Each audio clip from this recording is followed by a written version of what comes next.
Hi, this is Christine, Venus Astrology, here with your daily astrology delivery. So, we have the moon in Pisces, down here, at 2 degrees. So, the moon's just moved into Pisces in the last few hours. Now, Pisces moon is sensitive, it's a water sign, it's also mutable, so our feelings can be more changeable depending on what's going on in our environment. And Pisces is a water sign, so it's more sensitive, so we can feel more sensitive towards our environment and our reactions. It's also, the moon's in a time when the moon is where we reflect, so moon in Pisces is a time when we can go within more, we can reflect within on our outer environment, our outer world, what's going on, or how we're feeling in our emotions and feelings, our internal self. It's also a time when we can possibly feel like the need to escape because we feel too sensitive from our emotions and feelings. So the escapism can be through drugs and alcohol, the not so good ways, or it can be through meditation and through relaxation, or through things that are spiritual practices, or through creativity, or through arts and stuff like that, or through like video games, or watching things that are like mystical or fantasy that like take us into other realms or realities, that sort of thing. So that Pisces moon that's the energy we're faced with and can tap into today, that more sensitive and more emotional energy.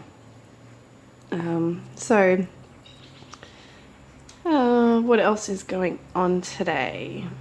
So that Pisces moon will, this is a later video again today, but it's 1 o'clock, so it's not too bad, but that Pisces moon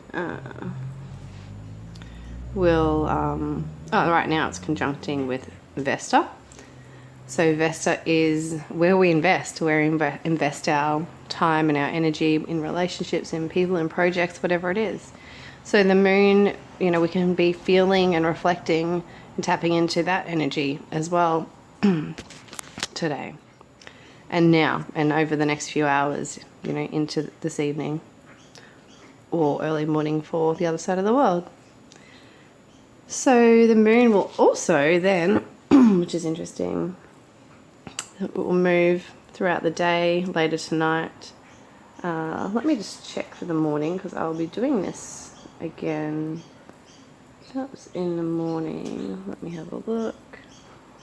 The moon will be tomorrow. The moon will be at 16 degrees. So it'd be tomorrow. We'll talk about that Juno and that moon energy there. Otherwise, back to now. So the moon won't quite make it there until tomorrow, say lunchtime or something.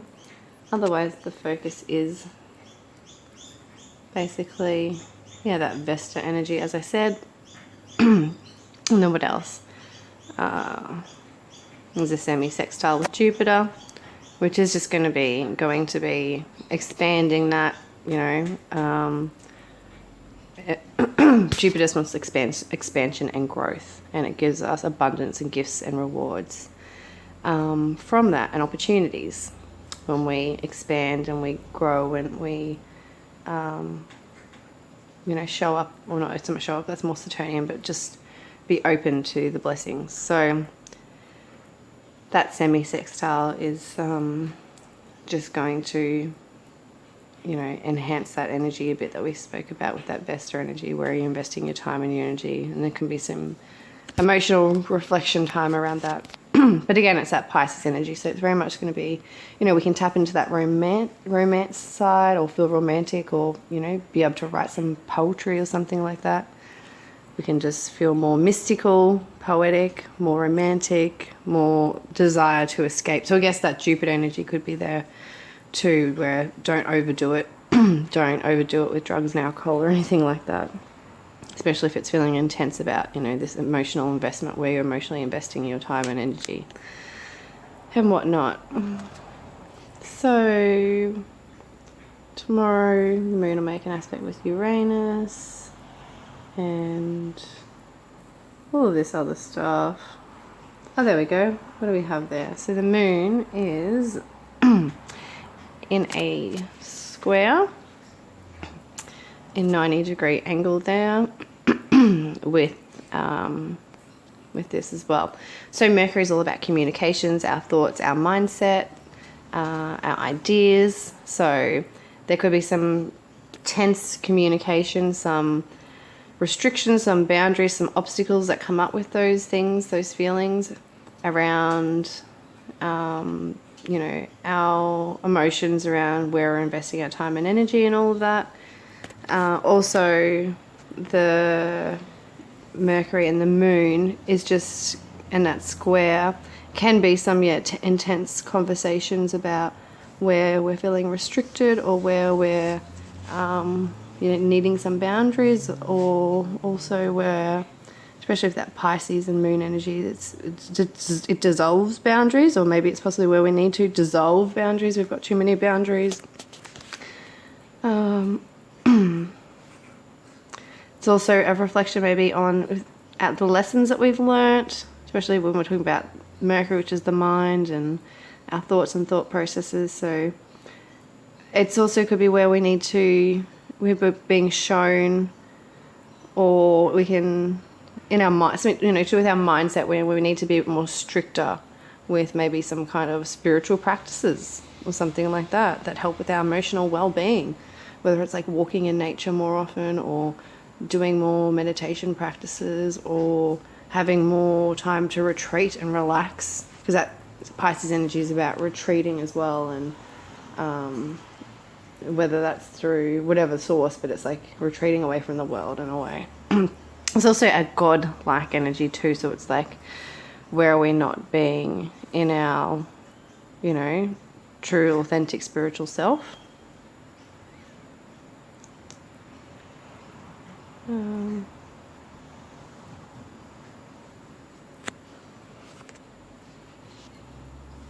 So that square could, yeah, cause a bit of tension, tension there.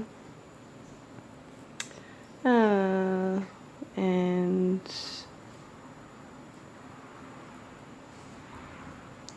what else is going on in the chart? So we can see that Mars is getting away from Chiron, so still 2 degrees, 2 degrees 30 minutes, so it's still not quite far enough away. We'll still be feeling the effects of that.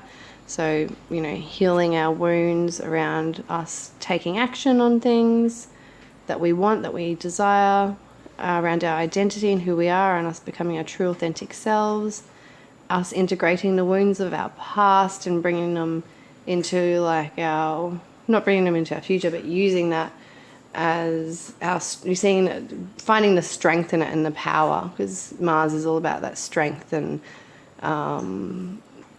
that warrior energy. So it's like using that to fuel us to be better, or to do something new and different or unique, or to like lead the way or something, into like show others the way. That's very much that Chiron energy anyway. It's like showing others and healing from our, after healing from our wounds, how to then heal from their wounds, those similar same wounds that we experience. And again, this can be around identity, who we are, the way we dress, the way we present ourselves, the things we want and desire in our life.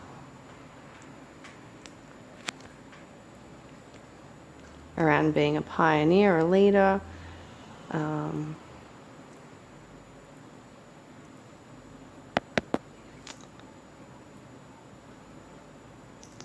What else? So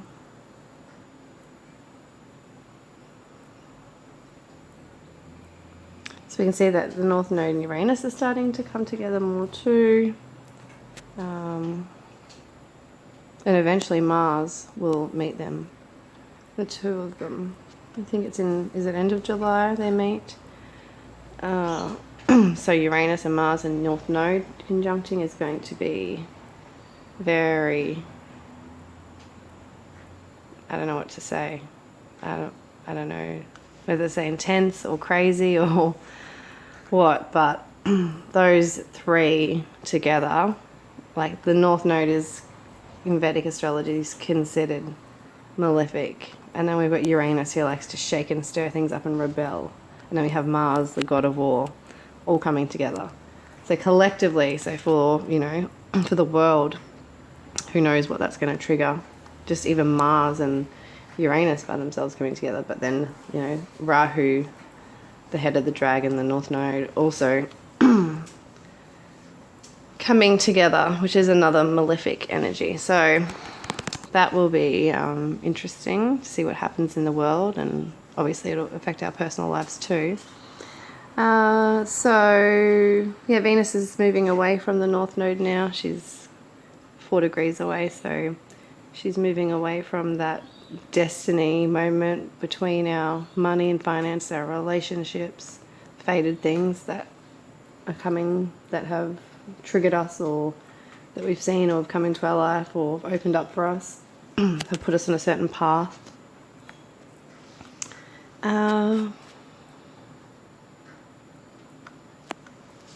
So the moon, sorry, the sun was also in a square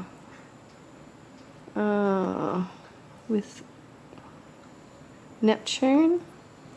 So the sun's moving out of that square with Neptune. Still there a bit, so we're still maybe not, you know, seeing things clearly, or there's a bit of a fog around still around what's, you know, making us happy, or where we can find our happiness, or around our energy. We could be feeling still a bit low and tired as well with that square, feeling a bit blocked, held back, or stuck.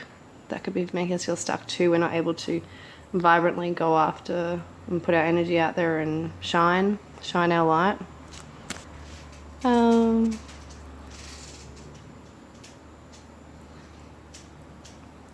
Saturn was was also at 25 degrees, so Saturn's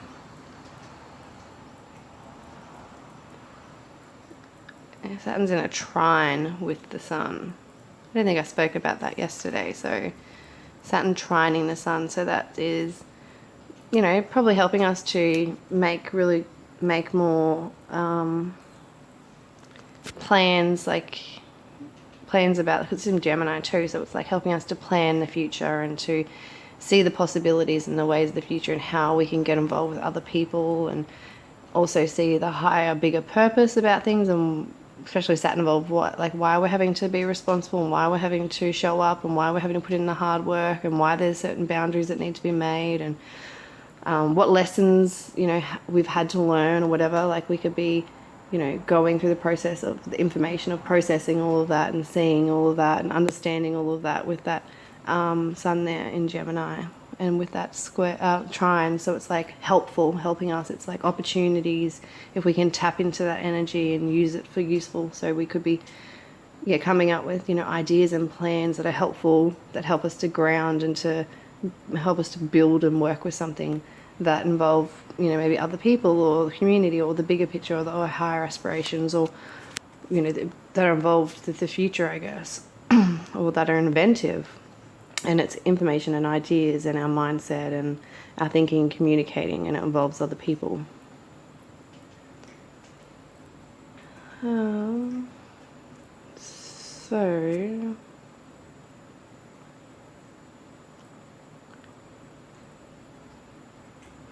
So yeah, Venus is in that exact square now with Saturn. So Venus and Saturn, that's what we were talking about yesterday. So Venus and Saturn now in that exact square. The moon would have passed over that as well. I didn't talk about that yesterday either. So the moon, I probably would have had to talk about this morning if I wasn't late doing this video. But so the moon, we'll talk about the moon's emotions, our feelings, internal self. So that just triggers that energy more. So it makes us feel and tap into it more. So that is the energy of this square between these two. And the thing with Venus too, which I didn't really talk about yesterday, that I wanted to mention was that because we're talking about the square and it's with Saturn, and a square is Saturnian-like, so it's an obstacle, it's a restriction, it's trying to detour us to make us go a different way, or just to help us to stop and see a lesson. And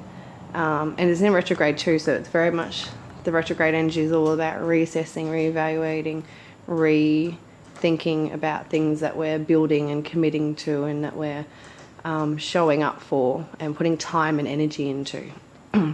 So with that Venus, and Venus is all about our values and our relationships and our confidence and our self-worth and our possessions and finances in that Taurus energy, and our value, our money, finances, our agriculture, our land, our food, all that stuff. And also, so that square as well, we have to remember too that Venus is a stubborn energy in Taurus. It's stubborn, so it's like it doesn't want to change. It wants to to have a plan and just stick to it and follow it through. It's committed. It's like a loyal thing. So with that square, it's like really needing us to see where we're being too restrictive, or we're hoarding too much, or being too stubborn, or anything like that as well with that square there. So it's very much about, just like we said, there's restrictions that could involve like where we're wanting to spend money but we can't, or we're wanting to indulge or relax, or all those nice Venusian things where it's like indulging and relaxing, and Venus likes the finer things in that Taurus energy, and she wants pleasure, and she wants to indulge and all that stuff. And that Saturn's like, no, we've got responsibilities, we've got things to do, we've got money to save, we've got time that we can't waste, we've got boundaries and restrictions and other things in it. And, we've got other people to think about and to please, because it's Saturn and Aquarius is other people. And no, society needs us to do this, or we need to do that, or our responsibilities need to show up so that for the bigger picture, because if we don't do our little responsibilities, the things that are important, then they're going to all pile up, and then we're going to have big issues later on. So those sorts of things too with that square, where it's like we want to relax and do all those nice Venusian things and eat and whatever else, or have the nice sensual things, or have a bath and do this, but no, we've got responsibilities and things to do that serve a bigger, higher purpose. So, sorry Venus, but Saturn's just blocking you that little bit for now. It's making you feel a bit stuck. And it could be with, finances, money, love, relationships, any of those things. Okay, so I think that's about it until the morning. There's always something I miss, and then later on I see, or I think about. But that's the way. The sun will making a wide aspect with, we'll talk about that tomorrow anyway, because it's 28 degrees of Pluto. I think that's about it till the morning, so hopefully that was enough information to feel into the energies right now. Make sure you follow, and I'll talk to you in tomorrow's video. Take care and talk to you soon. Bye.